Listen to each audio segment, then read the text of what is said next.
आज मैं इनके यहाँ गई थी, बहुत परेशान है। बता रही थी हम मियाँ बीवी मिलके कमाते हैं, फिर भी ज़िंदगी में सुकून नहीं है, अंदर से बेचैन है।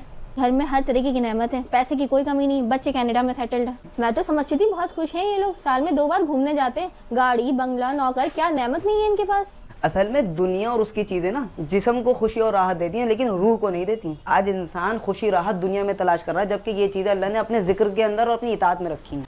इसीलिए अल्लाह ताला जब किसी शख्स से नाराज़ होते हैं तो पैसा और नेमतें नहीं छीनते, बल्कि सजदे की तौफीक छीन लेते हैं। इंसान को सामने झुकने ही नहीं देते, तो वो बेचैन और बेकरार हो जाता है। फिर वो दुनिया की तरफ दौड़ता है तो और बेचैन हो जाता है और बेचैन हो जाता है। अल्लाह ताला कुरान में फरमाता है, अला बिज़िक्रिल्लाहि तत्मइनुल क़ुलूब, सुनो इंसानों, अल्लाह के जिक्र से दिल मुतमईन होते हैं, पैसे से, आईफोन बदलने से, नेमतें हासिल करने से नहीं होते। मोहम्मद सल्लल्लाहु अलैहि वसल्लम ने फरमाया, इन्नल क़ुलूब बैन इस्बअैनि मिन असाबिही, कि तमाम लोगों के दिल अल्लाह की 2 उंगलियों के दरमियान है। तो हमें चाहिए कि अगर हम अपने दिलों में सुकून और राहत पैदा करना चाहते हैं तो अल्लाह के जिक्र में लग जाएं, अल्लाह के सामने झुक जाएं, दुनिया की तरफ ना दौड़ें।